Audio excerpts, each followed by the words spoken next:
मुझे तो लग रहा है कि रिजवान को अब कुछ करना चाहिए। एक तो वो अनफेवरेबल पोजीशन के ऊपर खेल रहे हैं, वो ऑलरेडी अब्दुल्ला फजल की जो एक पोजीशन थी उसके ऊपर वो मैं कहूँगी हक जमा के बैठ गए हैं। हालांकि उनको नंबर 3 या 4 पे आना चाहिए एज अ कैप्टन। अगर वो खेल रहे हैं तो उनको टीम के लिए ज़्यादा सोचना चाहिए, ना कि ये कि भाई मैं तो कैप्टन हूँ, मैं तो ओपन ही करता हूँ, मैं तो ओपन ही करूँगा। तो जो ये वाला माइंडसेट और पर्सपेक्टिव है उनको थोड़ी देर के लिए डिमोलिश कर देना चाहिए और अपने जहन से ये बात निकाल दे कि अब वो नेक्स्ट 5 या 10 साल क्रिकेट का पार्ट है नहीं है। वो अगर वो खेलेंगे भी तो ओडीआई और टेस्ट में हमें नजर आएंगे। T20 का करियर वैसे ही कहीं ना कहीं ऑन एंड ऑफ रिजवान का खत्म हो चुका है। तो मेरे ख्याल से उनको अब्दुल्ला फजल को उनकी अपनी पोजीशन पे खिलाएं। जैसे आप कोयटा ग्लैडिएटर्स के अंदर देखें, शामिल हुसैन को प्रॉपर्ली चांस दे रहे हैं, इस्लामाबाद यूनाइटेड में आए समीर मिन्हास को प्रॉपर्ली चांस मिल रहा है, लाहौर कलंदर में जाए मोहम्मद नईम को प्रॉपर्ली वो चांस दे रहे हैं। तो जब आपके पास ऐसा टैलेंट है जो एक मंझा हुआ है जिसने अपना नाम कर सकते हैं, आप उसे प्रॉपर्ली यूटिलाइज क्यों नहीं कर रहे हैं? और फिर आपने बोला कि कोयटा के साथ क्या इशू है, हैदराबाद हमें ऑलरेडी बैक इतना करती हुई नजर आ रही थी कि वो कहीं पीछे रह गए हैं टूर्नामेंट के अंदर। सेम विद गोज हम पिंडीज को, क्योंकि ऑन पेपर तो हम बहुत स्ट्रॉन्ग कह रहे थे और अब कोयटा ग्लैडिएटर्स ने भी उसी रेस में भागना शुरू कर दिया।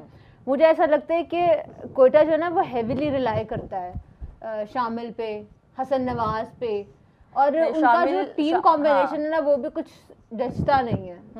हमारा शायद एग्री करें। मैं स्ट्रांगली डिसएग्री करूंगा पहले तो रिजवान वाली बात पे कि देखें कैलेंडर ईयर में पहले प्लेयर हैं जिन्होंने 1000 रन बनाए, 1000 प्लस रन बनाए, नंबर 1 बैटर रह चुके हैं और जिस पोजीशन पे उन्होंने रन्स किए वो ओपनिंग ही है। इंटरनेशनल की अगर बात करें, ठीक है इंटरनेशनल में उनको चांसेस अब नहीं मिल रहे, आप कह लेंगे उनका career as an T20 player international ख़त्म हो चुका है पाकिस्तान की तरफ से, क्योंकि आपके पास काफ़ी सारी ऑप्शन है। लेकिन फ्रेंचाइज क्रिकेट की बात करें तो यही उनकी सूटेबल पोजीशन है। और एक तो वो कैप्टन है ऑब्वियसली और इस पोजीशन पे वो खेलेंगे ही खेलेंगे। दूसरा ये है कि वो इन्होंने इस पोजीशन के ऊपर उन्होंने परफॉर्मेंसेस दी हुई हैं पास्ट में भी। लेकिन अगर हम करंट में भी अगर आप देखेंगे ना, चौके भी लगते जा रहे हैं इस्माइल को। करंट में देखें एक मैच में शायद वो पहले आउट हुए, अदरवाइज वो 30-35 रन तो वो जोड़ के दे रहे थे। लेकिन आप बाकी आप मोहम्मद रिजवान का स्ट्राइक रेट देखें, आप उनके रन देखें, आप उनकी बॉल देखें, स्ट्राइक रेट मेरे ख्याल से पाकिस्तान क्रिकेट को जो तबाह किया ना पिछले 2-3 साल में, वो स्ट्राइक रेट के इस बहस ने तबाह किया। आपके पास बेहतरीन ओपनिंग जोड़ी थी जिन्होंने आपको मैचेस जितवा के दिए, जिन्होंने आपको वर्ल्ड कप में परफॉर्मेंसेस दी, वो बेहतरीन जोड़ी थी।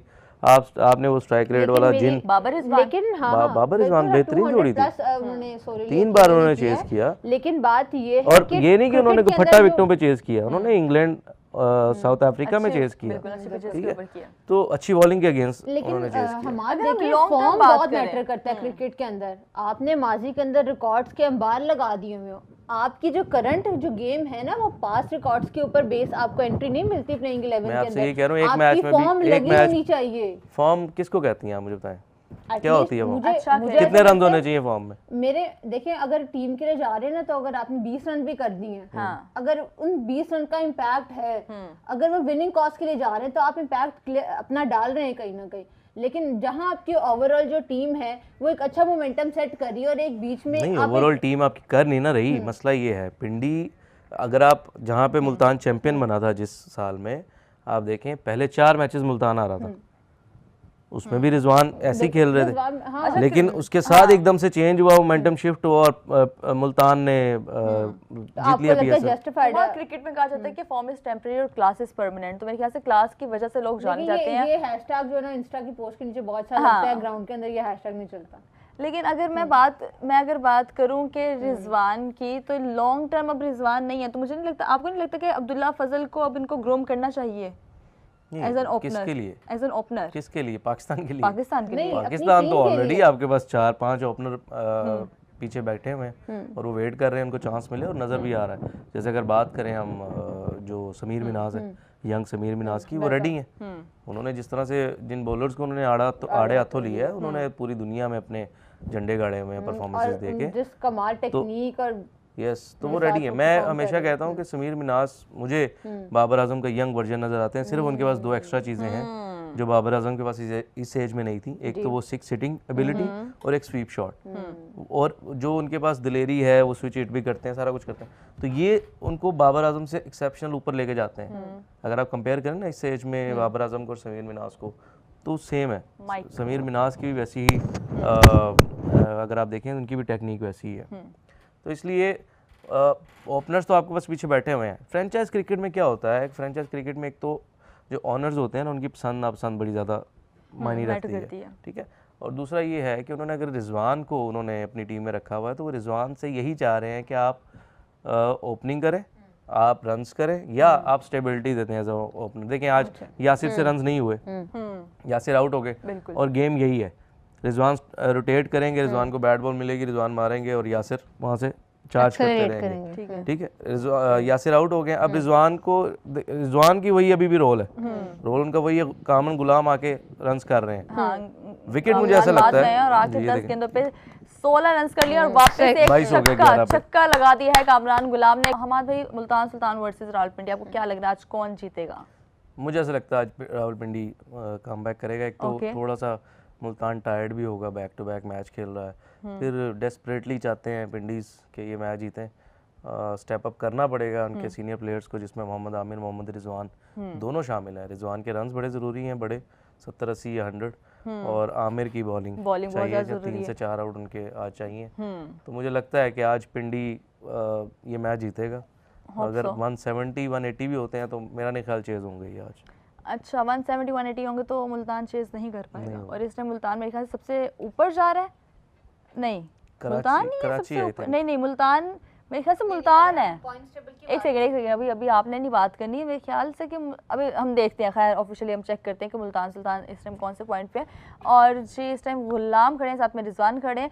मुझे ये बताएं, हाँ मुल्तान टॉप पर है, क्योंकि 4 मैचेस के अंदर से 3 उन्होंने जीते हैं, उसके बाद कराची है, उसके बाद लाहौर है, लेकिन कराची के 3 में से 3 ही जीते हैं। हाँ जी, हाँ, तो रन रेट भी तो बेहतर होगा। हाँ, रन रेट क्योंकि कराची हारा कोई नहीं है। हाँ, कराची कोई नहीं हारा।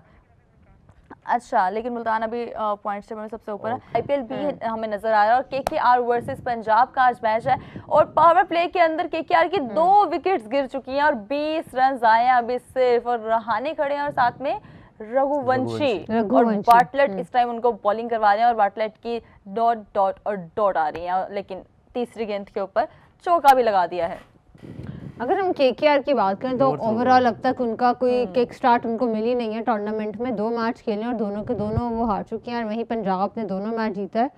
तो ओवरऑल अगर हम हेड टू हेड बात करें तो दोनों टीम्स अब तक टोटल 35 मैचेस खेले हैं, उसमें से जो केकेआर है वो डोमिनेट करते हैं। लेकिन अब तक इस टूर्नामेंट की बात करें तो केकेआर कहीं ना कहीं उस तरीके से हमें परफॉर्म करता हुआ नजर नहीं आ रहा। बिल्कुल, उसकी सबसे बड़ी रीज़न है कि केकेआर ने हैवीली स्पेंड किया कैमरन ग्रीन पे, रिलाय करते हुए कि उनके लिए बॉलिंग भी करेंगे, जो कि क्रिकेट ऑस्ट्रेलिया ने क्लियरली कह दिया कि वो बॉलिंग करेंगे नहीं, कॉन्ट्रैक्ट में जी ऐसा है। जब अजिंक्य रहाणे से पूछा गया कि तो उन्होंने बड़े मजे से कहा कि अब आज क्रिकेट ऑस्ट्रेलिया। अच्छा, हम लोग बात करते हैं कि मुल्तान ने 5 मैच खेल रहे हैं, तो नीचे कमेंट्स पे आने लगे कि Multan is playing 4 matches in 5 days, what a brilliant scheduling. क्या कह सकते हैं हमाद भाई इसके ऊपर? कल एक और आप स्टेटमेंट भी बता रहे थे मुझे, जब हाँ जी, जब 2 वेन्यूज होते हैं ना, तो फिर वो बड़ा मुश्किल होता है मेरे ख्याल से स्केड्यूल इस तरह से हैंडल करना। और कराची और पेशावर के अगर आप मैचेस देखें तो इतना लंबा गैप भी उसमें था। यस, कहीं ना कहीं मेरे ख्याल से स्केड्यूल थोड़ा सा मिसहैप हुआ इनसे, बेहतर कर सकते थे इसको, लेकिन अगेन हो सकता है कि वहाँ जाके मुल्तान का रेस्ट ज़्यादा हो। कराची अगर आप बताएं तो स्केड्यूल कराची और लेग में वहाँ पे हो सकता है। अच्छा, आज के हम लोग बात कर लें, आपको क्या लग रहा है रावलपिंडी वर्सेस, अरे वहाँ पे बारिश स्टार्ट हो गई है और ब्रेक ले लिया गया है, और वहाँ पे सारी शीट्स भी ले आए हैं, कवर्स ले आए हैं, ग्राउंड को कवर कर रहे हैं, और लेट्स सी कि बारिश कितनी होती है और क्या बारिश जल्दी रुक जाएगी, क्या मैच कंटिन्यू हो पाएगा, क्योंकि अभी तो सिर्फ केकेआर का पावर प्ले भी ख़त्म नहीं हुआ। चलो ये तो देखते हैं, अब कुछ टाइम में हमें पता चलेगा कि वहाँ पे ग्राउंड की क्या कंडीशंस और कितनी ज़्यादा बारिश हो रही है।